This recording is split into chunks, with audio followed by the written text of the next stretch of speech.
ರಾಜ್ಯ ರಾಜಧಾನಿ ಬೆಂಗಳೂರಿನಲ್ಲಿ ವಿದ್ಯಾರ್ಥಿನಿ ಮೇಲೆ ಅತ್ಯಾಚಾರ ಆಗಿರುವ ಘಟನೆ ವರದಿಯಾಗಿದೆ. ಪಿಜಿ ಮಾಲೀಕನೇ ಕಾಲೇಜಿನ ವಿದ್ಯಾರ್ಥಿ ಮೇಲೆ ಅತ್ಯಾಚಾರ ಎಸಗಿದಾನೆ ಅನ್ನುವ ಆರೋಪ ಕೇಳಿಬಂದಿದೆ. ಕೇವಲ 10 ದಿನ ಆಗಿತ್ತಂತೆ ಆ ಯುವತಿ ಪಿಜಿಗೆ ಸೇರಿ.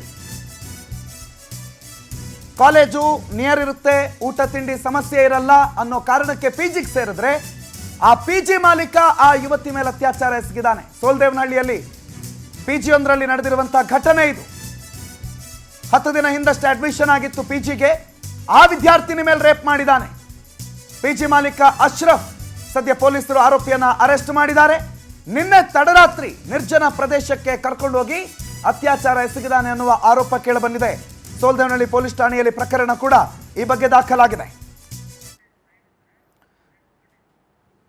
ವೆಂಕಟೇಶ್ ಬಗ್ಗೆ ಹೆಚ್ಚಿನ ಮಾಹಿತಿ ಕೊಡ್ತಾರೆ. ನೇರ ಸಂಪರ್ಕದಲ್ಲಿ ಜಾಯ್ನ್ ಆಗಿದ್ದಾರೆ. ವೆಂಕಟೇಶ್, ಪಿಜಿ ಅಂತಂದ್ರೆ ಗೆಸ್ಟ್ ಅಂತ, ಪೇಯಿಂಗ್ ಗೆಸ್ಟ್ ಅಂತ, ಅವರು ಅತಿಥಿಗಳು ಅಂತ ಕನ್ಸಿಡರ್ ಮಾಡ್ತಾರೆ. ಆದರೆ ಈ ನೀಚ ಆ ವಿದ್ಯಾರ್ಥಿನಿ ಮೇಲೆ ರೇಪ್ ಮಾಡಿದ್ದಾನೆ, ಅತ್ಯಾಚಾರ ಎಸಗಿದ್ದಾನೆ. ಹೇಗಾಯ್ತು ಘಟನೆ? ಏನೇನು ಮಾಹಿತಿ ಇದೆ ಈ ಬಗ್ಗೆ? ಪ್ರಣತ್, ಸೋಲ್ದೇವನಹಳ್ಳಿ ಪೊಲೀಸ್ ಠಾಣಾ ವ್ಯಾಪ್ತಿಯಲ್ಲಿರುವಂತಹ ಒಂದು ಪ್ರತಿಷ್ಠಿತ ಕಾಲೇಜಿನಲ್ಲಿ ವ್ಯಾಸಂಗ ಮಾಡ್ತಿದ್ದಂಥ ವಿದ್ಯಾರ್ಥಿನಿಯವರವಳು ಇಲ್ಲೇ ಉಳ್ಕೊಂಡಿದ್ರು ಪಿಜಿಯಲ್ಲಿ. ಸೊ ಈ ಪಿಜಿಯಲ್ಲಿ ಕಳೆದ 10 ದಿನಗಳಿಂದ ಈಕೆ ದಾಖಲಾತಿಯನ್ನು ಕಂಡಿರ್ತಾಳೆ. ಹಾಗಾಗಿ ಈ ಪಿಜಿಯ ಓನರ್ ಏನಿರ್ತಾನೆ ಈತ ಕೂಡ ಕೇರಳ ಮೂಲದವನಾಗಿದ್ದು ಸಹಜವಾಗಿಯೂ ಕೂಡ ಇಬ್ಬರ ನಡುವೆ ಸ್ನೇಹ ಇರುತ್ತೆ. ಪ್ರತಿನಿತ್ಯ ಚಾಟ್ ಮಾಡುವಂಥ ಕೆಲಸಗಳನ್ನು ಕೂಡ ಮಾಡ್ತಿರ್ತಾನೆ. ಇದಾದ ಬಳಿಕ ನಿನ್ನೆ ಶನಿವಾರ ಆಗಿರೋದ್ರಿಂದ ಆಕೆಯ ಜೊತೆ ಮಾತಾಡಬೇಕು ಅಂತ ಹೇಳಿ ಕಾರ್ನಲ್ಲಿ ಕರ್ಕೊಂಡು ಹೋಗ್ತಾನೆ.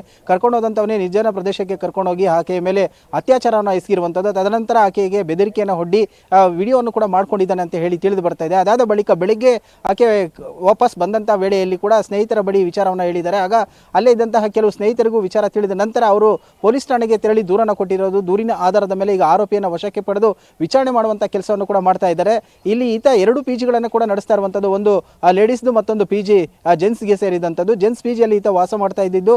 ಮತ್ತೆ ಈಕೆ ಏನು ಒಂದು ಸಂಪರ್ಕವನ್ನು ಗಳಿಸಿರ್ತಾನೆ. ಏಕೆ ಸಹಜವಾಗಿಯೇ ಕೂಡ ಕೇರಳ ಮೂಲದವರಾಗಿರೋದ್ರಿಂದ ಇಬ್ಬರ ನಡುವೆ ಕೂಡ ಒಂದು ಭಾಷೆ ಒಂದೇ ಆಗಿರೋದ್ರಿಂದ ಹೊಂದಾಣಿಕೆ ಕೂಡ ಆಗಿರುತ್ತೆ. ಅದನ್ನೇ ಎನ್ಕೇಶ್ ಮಾಡ್ಕೊಂಡು ಈ ಒಂದು ಆರೋಪಿ ಈ ರೀತಿಯಾದಂತಹ ಒಂದು ಕೃತ್ಯವನ್ನು ಎಸಗಿದ್ದಾನೆ. ಸದ್ಯ ಘಟನೆಗೆ ಸಂಬಂಧಪಟ್ಟಂತೆ ಇವತ್ತು ಆತನನ್ನ ವಶಕ್ಕೆ ಪಡೆದು ವಿಚಾರಣೆ ಮಾಡ್ತಾ ಇದ್ದಾರೆ. ಇನ್ನು ಮೊಬೈಲ್ನಲ್ಲಿರುವಂತಹ ವಿಡಿಯೋಗಳನ್ನು ಕೂಡ ವಶಕ್ಕೆ ಪಡೆದು ಪರಿಶೀಲನೆ ಮಾಡುವಂತಹ ಕೆಲಸವನ್ನ ಮಾಡ್ತಾ ಇದ್ದಾನೆ. ಕೇವಲ ಈ ಒಂದು ಯುವತಿಯ ವಿರುದ್ಧ ಈ ರೀತಿಯಾಗಿ ಅತ್ಯಾಚಾರವನ್ನು ಎಸಗಿರೋದಂಥದ್ದು ಬೇರೆ ಯಾರಿಗಾದ್ರೂ ಆಮಿಷಗಳನ್ನು ಒಡ್ಡಿ ಈ ರೀತಿಯಾಗಿ ಲೈಂಗಿಕ ದೌರ್ಜನ್ಯ ಎಸಗಿದ್ದಾನ ಅನ್ನುವಂಥದ್ದು ಕೂಡ ಪೊಲೀಸರ ತನಿಖೆಯನ್ನು ಮಾಡಬೇಕು. ಸದ್ಯ ಆರೋಪಿಯ ವಿಚಾರಣೆ ಕೂಡ ಈಗ ಮುಂದುವರೆದಿರುವಂಥದ್ದು. ಪ್ರಣತ್, ವೆಂಕಟೇಶ್ ಮಾಹಿತಿಗೆ